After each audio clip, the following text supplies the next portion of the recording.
सभी को नमस्कार। आज हम करेंगे टेस्ट नंबर सेकंड, जो कि टॉपिक है हमारा समास, छंद, अलंकार। ये केवल संस्कृत का ही नहीं बल्कि हिंदी में भी बहुत महत्वपूर्ण है ये। तो आप ध्यान से देखें इसको। और एक और ध्यान रखें, जब भी आप ये वीडियो देखें तो वीडियो को आप बड़ा करके देखें, पूरी स्क्रीन पर देखें, क्योंकि ये मोबाइल से रिकॉर्ड करके बनाता हूँ तो इसमें स्क्रीन पे छोटा दिखता है, तो आपको शायद ये साफ नहीं दिखता होगा। तो आप इसको बड़ा करके देखें ताकि ये पूरे क्वेश्चन दिखें, आपको साफ दिखें और पूरी स्क्रीन पे दिखें। तो आप इसको जो नीचे सा क्लिक है उसको क्लिक कर दीजिए, आपको बड़ा शो हो जाएगा और बड़ा दिखेगा, तो आपको बिल्कुल मज़ा आएगा प्रश्नों में भी। और कुछ अशुद्धियाँ भी है इसमें, और अशुद्धि मोबाइल से टाइपिंग करता हूँ तो हो सकता है हो जाती है, लेकिन पढ़ने वाले को वो अशुद्धि भी बिल्कुल सही दिखेगी, क्योंकि वो समझ जाएंगे कि क्या लिखा हुआ है या क्या कहना चाहते हैं सर, प्रश्न क्या कहना चाह रहा है, वो आप समझ जाएंगे अगर आपके याद है तो। अगर आपके याद नहीं है तो फिर वो आपको ऊट पटांग साक नजर आएगा। चलिए शुरुआत करते हैं हम पहले क्वेश्चन से। अधिहरि का समास विग्रह है अधिहारऊ, हारऊ, हरऊ इति आहारी। तो अधि अर्थात जहाँ पर उपसर्ग आ जाता है, अव्यय आ जाता है, वो अवयवी भाव समास होता है। तो इसमें अधि आ गया तो इसका मतलब इसमें समास तो अवयवी भाव समास हो गया, लेकिन समास विग्रह आएगा हरऊ इति, अर्थात बी राइट आंसर है। प्रश्न नंबर 2, मक्षिकाणाम अभाव, निर्मक्षिकम, मक्षिका भाव, मक्षिका भाव, अर्थात जहाँ पर अभाव शब्द आ जाता है वहाँ पर निर उपसर्ग आता है। निर का तात्पर्य अभाव है और अभाव का तात्पर्य निर है, तो निर्मक्षिकम आएगा। दूसरे का राइट आंसर ए आएगा। सप्त गोदरवरम में समास है द्वंद्व, दिगु, अव्यवभाव समास। तो आपको पता है सप्त अर्थात संख्या आ जाती है तो दिगु समास करेंगे हम, लेकिन ये रोंग हो जाएगा, क्योंकि जहाँ पर गोदावरी, गोदावरी क्या है, एक नदी है, जहाँ पर नदी शब्द आ जाता है उसके आगे पीछे चाहे कुछ कोई संख्या हो या कुछ भी हो, तो आपको आंख मीच के एक ही समास करना है, अव्यवभाव समास। अर्थात जहाँ पर कोई नदी शब्द आ जाता है तो वहाँ आएगी केवल केवल अवयवी भाव समास, और वंशी भी आ जाता है तो भी अवयवी भाव समास आएगा। तो इसमें ध्यान रखना है, गोदावरी नदी है तो नदी होने की वजह से इसमें अवयवी भाव समास आएगा। तो तीसरे का सी राइट आंसर है। प्रश्न नंबर 4, उत्तर पद प्रदान होता है बहुब्री में, तत्पुरुष में, अवयवी भाव में। तो आपको पता है अवयवी भाव में अव्यय पूर्व पद प्रधान होता है, बहुब्री में अन्य पद प्रधान होता है, बच के गया तत्पुरुष। तत्पुरुष समास में उत्तर पद प्रधान होता है और दोनों उत्तर और पूर्व के मध्य विभक्ति का लोप होता है, अर्थात कारक छुपा हुआ होता है। तो चौथे का राइट आंसर बी है। प्रश्न नंबर 5, पठनार्थम समास विग्रह पठनेन अर्थम, पठनीय अर्थम, पठनास्य अर्थम। तो इसका राइट आंसर आएगा पठनेन अर्थम, ए राइट है। उपदारू में समास है द्वितीय तत्पुरुष, तृतीय तत्पुरुष, चतुर्थी तत्पुरुष। तो इसमें उपदारू का तात्पर्य सी से है, अर्थात चतुर्थी विभक्ति है। इसमें कौन सी विभक्ति है? चतुर्थी विभक्ति। प्रश्न 7, विधवा में समास है बहुब्री, तत्पुरुष, अव्यवी भाव। तो विधवा तो अवयवी में तो अव्यय तो है ही नहीं, इसमें तत्पुरुष, तत्पुरुष भी नहीं है, बहुब्री अर्थात ये कि अन्य की बात है, विधवा अर्थात जिसका पति मर गया हो। तो ये तात्पर्य ऐसे है। सातवें का राइट आंसर ए आएगा। द्वोरात्रौ संहार, द्विरात्रम, द्विरात्रि, द्विराष्ट्रम। तो इसका राइट आंसर आएगा द्विरात्रि, अर्थात 8वें का ए राइट आंसर है। प्रश्न नंबर 9, सप्ताह नाम दिना नाम संहार, सप्त दिन है, सप्त दिनम या फिर दोनों। तो सप्ताह नाम दिना नाम संहार तो सप्त दिनम आएगा, नहीं कि सप्त दिन है आएगा, सप्त दिनम। तो राइट आंसर 9वें का है बी। प्रश्न नंबर 10, वाक्य कलह विग्रह, वाचा कलह, वाची कलह, वाचः कलह। तो 10वें का राइट आंसर है वाचः कलह।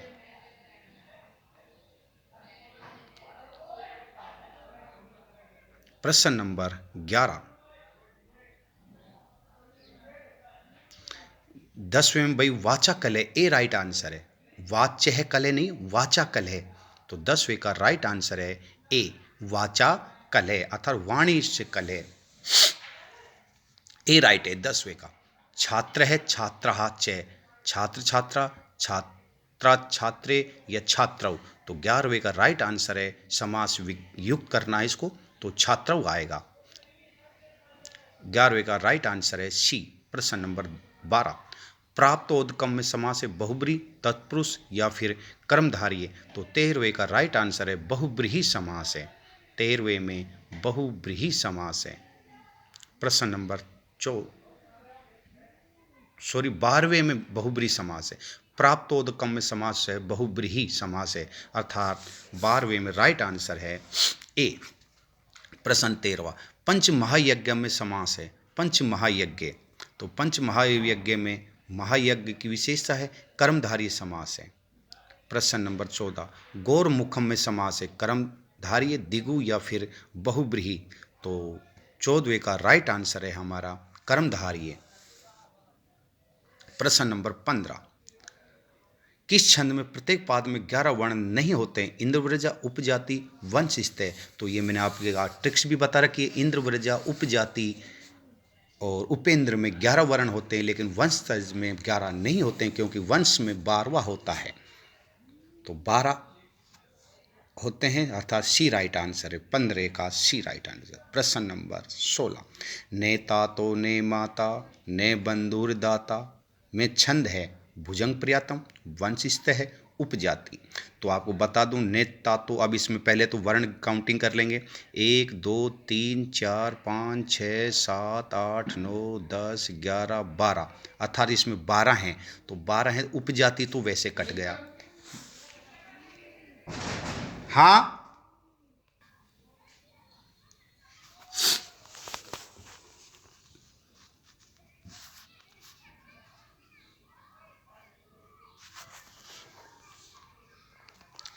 चलिए 15 प्रश्न है तो ये हो गया हमारा। तो इसमें 15वें में आपको बता ही दिया है। 16वां है जिसमें उपजाति कट ही आएगा, क्योंकि इसमें उपजाति में 11 होते हैं। बच गया भुजंग प्रियात और वंश स्त्य, दोनों में 12-12 होते हैं। तो मैंने आपको एक ट्रिक्स बताई थी कि जिसमें ISS होता है, क्या होता है? ISS होता है, वो भुजंग होता है। और वंश में क्या होता है? ISI होता है।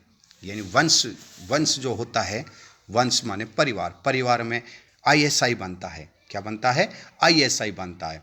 तो ने तातो, तो ने लघु आ रहा है, तातो गुरु आ रहा है, तो गुरु आ रहा है, तो आई अर्थात लघु, गुरु गुरु, यह हम कह सकते हैं ISS। तो ये आ गया हमारा भुजंग प्रियतम। तो 16वें का राइट आंसर ए है। प्रश्न नंबर 17।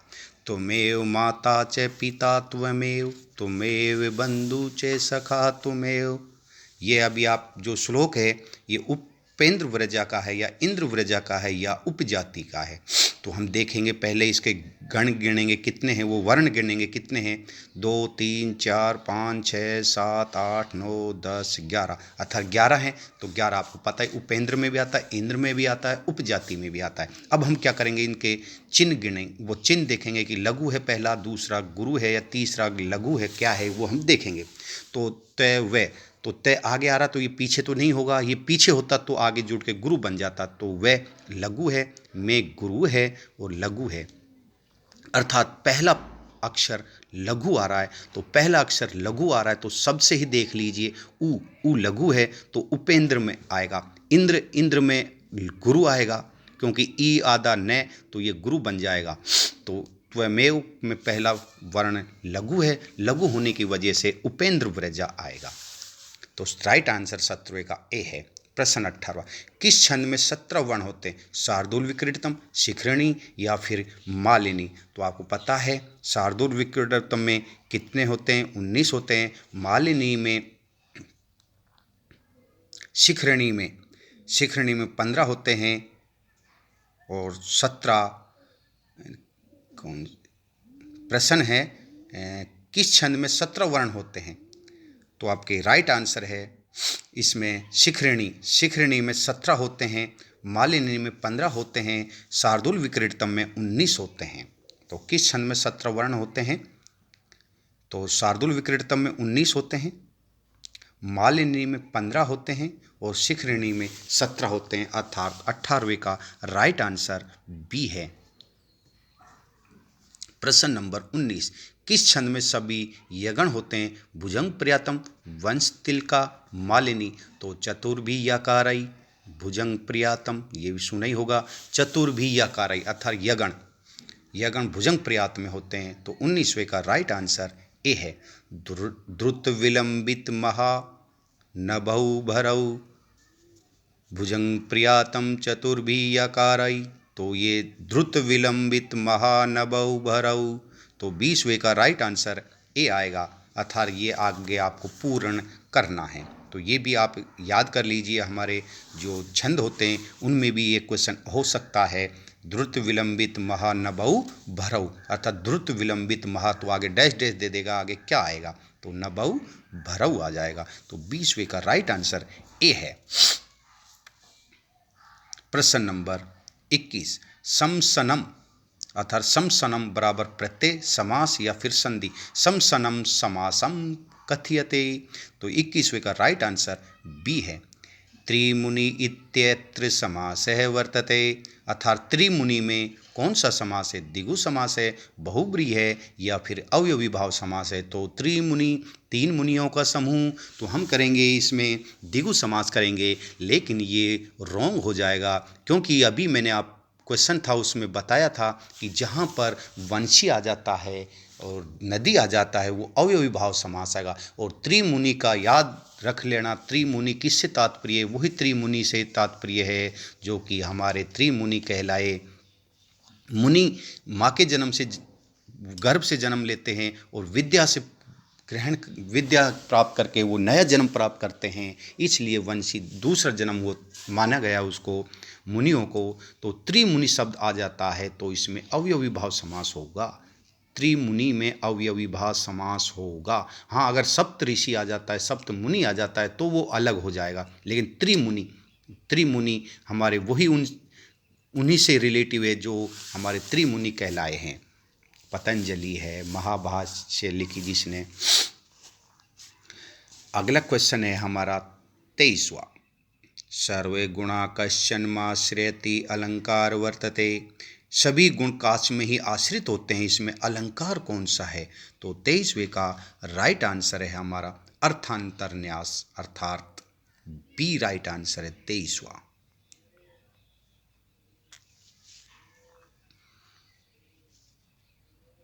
प्रश्न नंबर 24, सर्वस्वे हर सर्वस्वे अलंकार यमक, रूपक या फिर श्लेष। तो इसका राइट आंसर 24वें का श्लेष अलंकार है। आपको पता ही है क्योंकि हर एक शब्द के अनेक अर्थ हो रहे हैं।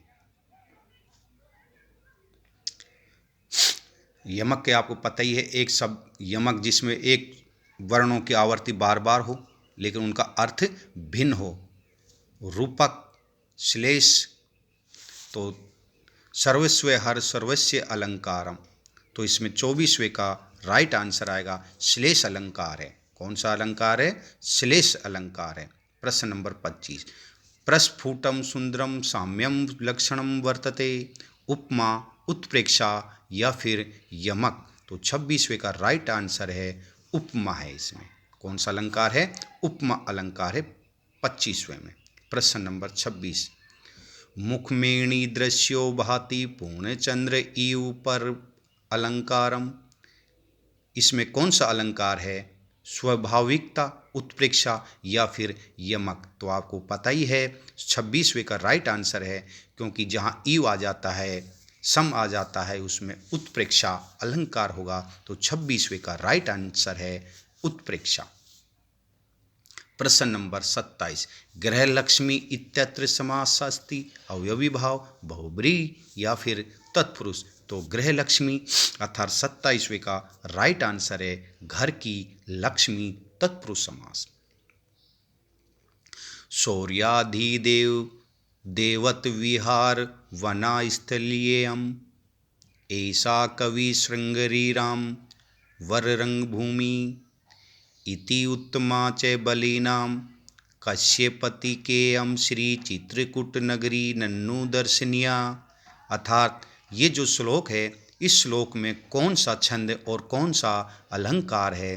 तो इसमें हम वर्ण गिनेंगे तो मालिनी, शिखरणी या फिर वसंत तिलका। तो 28वें का राइट आंसर है ए, मालिनी है। तो आपको पता ही है मालिनी में कितने गण होते हैं, तो 15 होते हैं, तो इसमें 15 ही है। तो 28वें का राइट आंसर ए है, मालिनी। प्रश्न 29, अस्मिन श्लोके कह अलंकार उपमा, विभावना या फिर रूपक। तो इसमें रूपक अलंकार है। कौन सा अलंकार है? रूपक अलंकार है। व्रत दान यज्ञ त्रैत्र कह समास है, बहुब्री, कर्मधारिये या फिर द्वंद्व। व्रत, दान और यज्ञ द्वारा। तो 30वें का राइट आंसर है द्वंद्व समास है, क्योंकि व्रत और दान और यज्ञ, तो द्वंद्व समास है। गांव प्रश्ना मनुजा प्रश्ना, देवा प्रश्ना व्रत दान यज्ञ, किम नाम तत्र अत्र मरौ समृद्धे विद्या समृद्धौ भवता विधेय। अस्मिन पद्यांश से छंद किम नाम, इस पद्यांश में कौन सा छंद है? तो 31वें का राइट आंसर है इंद्रव्रजा है। कौन सा है? इंद्रव्रजा, क्योंकि इसमें 11 आ रहे हैं और उपजाति में भी 11 हैं, वंशज में 12 हैं। तो गा है तो गुरु आ रहा है और इंद्र में भी गुरु आ रहा है। तो इसके मतलब है पहला वर्ण इंद्रव्रजा है जो कि गुरु है। तो 31वें का राइट आंसर बी है। अब आपके कितने राइट हैं ये आप कमेंट बॉक्स में बताएं। सभी को धन्यवाद, और अगर लाइक और सब्सक्राइब नहीं किया तो तुरंत लाइक भी कीजिए।